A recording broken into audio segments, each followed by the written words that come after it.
Okay, hello. So I'm going to be talking you through the WAGOLL today. Remember, a WAGOLL is just what a good one looks like. Okay, so it's just my example of what I expect from you by the end of the unit. It's not what you will be writing.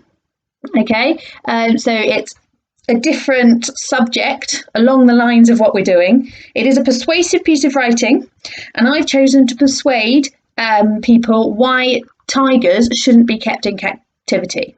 Okay, so my WAGOLL should be on the screen now if I've done the movie maker correctly.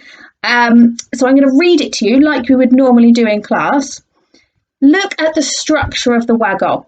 Okay, so when I talk about features of a WAGOLL, when I'm talking about this persuasive text, I'm going to be talking about there's a use of paragraphs. Okay, I've linked the paragraphs together with fronted adverbials. Okay, and I have an introduction. I have 3 points that I want to get across to my reader to convince them, and I have a conclusion. Okay, there's also a title at the top.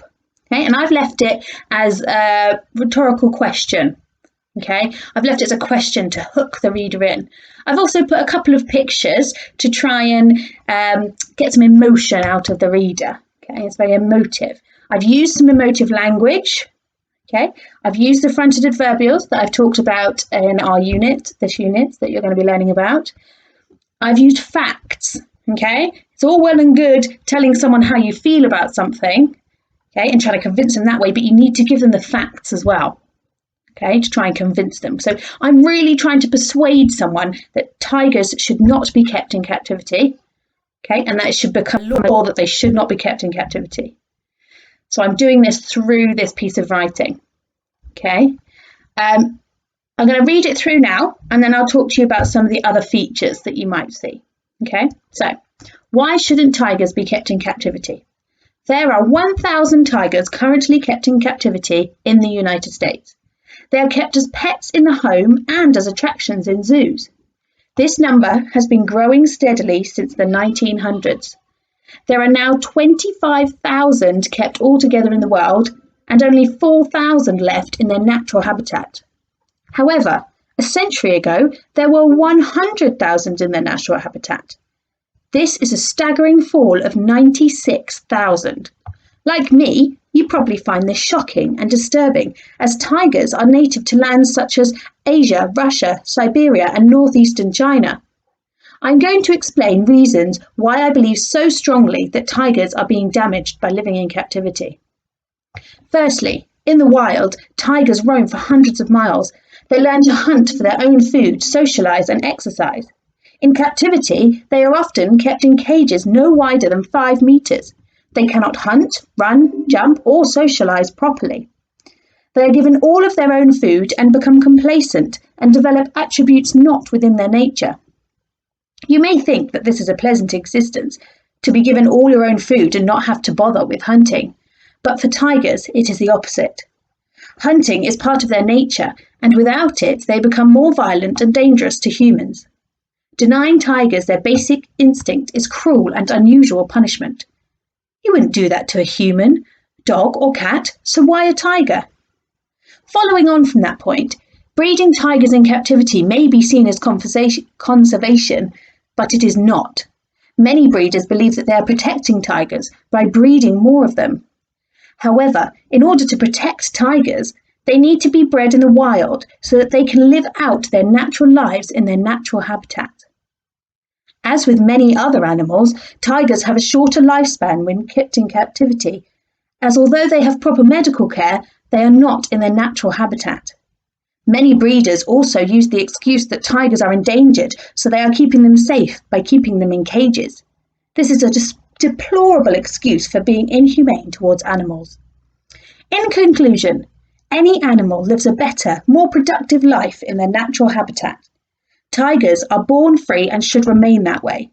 In terms of conservation, humans should be doing all we can to protect their habitats and protect them from poachers. By Mrs. Edwards. Okay, so it's not very long. It's not the longest WAGOLL we've ever done. It's only a page. Okay, you've only got 5 paragraphs, sorry. So let's talk through it a little bit. Okay, and you can, if you've already done this bit and you just want to listen to the waggle, you can stop here. Okay, or you can listen on so that you can see the features of the waggle. So let's start from the top. We've got a title, okay? I've left it as a rhetorical question, as I said, because it draws the reader in, okay? I've got pictures. Let's go from this, a really sad picture of a tiger, very emotional. Someone might look at that and think, oh, that's heartbreaking, to a tiger running free in the wild, okay? I'm trying to elicit emotion in the reader, okay? Then I've got my introduction. And what I've done in my introduction is I've just sort of said what am I talking about? Why am I talking about this? And give some background, some facts. Okay, that's where I want to add my facts to really wow the reader. There were 100,000 tigers in the natural habitat only a century ago. That's only 100 years ago. And now there's only 4,000. Okay, I've given them the facts, but they're probably like, oh my goodness, that's quite shocking. Okay. Then in my second paragraph, I've done my first point. Okay, now when you come to planning, I'll give you a planning outline and it will be the same as this. So introduction, 3 points, and then your conclusion. So my first point, okay, firstly, use that adverbial at the front. Okay, in the wild, tigers roam for hundreds of miles. That paragraph is emotive. Okay, it's emotional. Okay, I've given them some facts and then I've given them some opinions and I've ended it with a rhetorical question. And remember that a rhetorical question is one that you don't need an answer to. So you wouldn't do that to a human, dog or cat. So why a tiger? You don't need an answer to that question. You're just making the reader think. Then my second point, following on from that point, okay, use my front adverbial starter. Okay, then my third point in my third paragraph.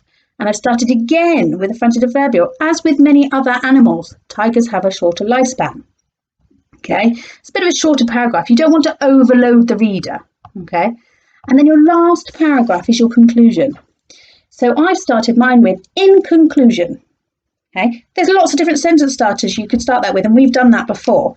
So I'll give you a few. To sum up, therefore, lastly, as a result of, as I have said, finally, overall. Okay, those are some examples of some sentence starters you could use. And in your conclusion, you're just rounding everything up. Okay, so I've rounded everything up by saying, well, in conclusion, any animal lives a better, more productive life in their natural habitat. Okay, tigers are born free and should remain that way. And then I've gone into a little bit more detail. Okay, so there you go. That's your waggle. Parents, carers, if you're still listening after almost 8 minutes, this is just an example, okay? This is just one that I want them to look at and to see the style of writing, what they can include in their writing, and the sort of the level, the standard that I want them to reach with their writing. All right? Okay, brilliant. I am very pleased with the work you've been doing, okay? Use this waggle to help you, and I can't wait to see everything you send me when you've finished. Bye-bye.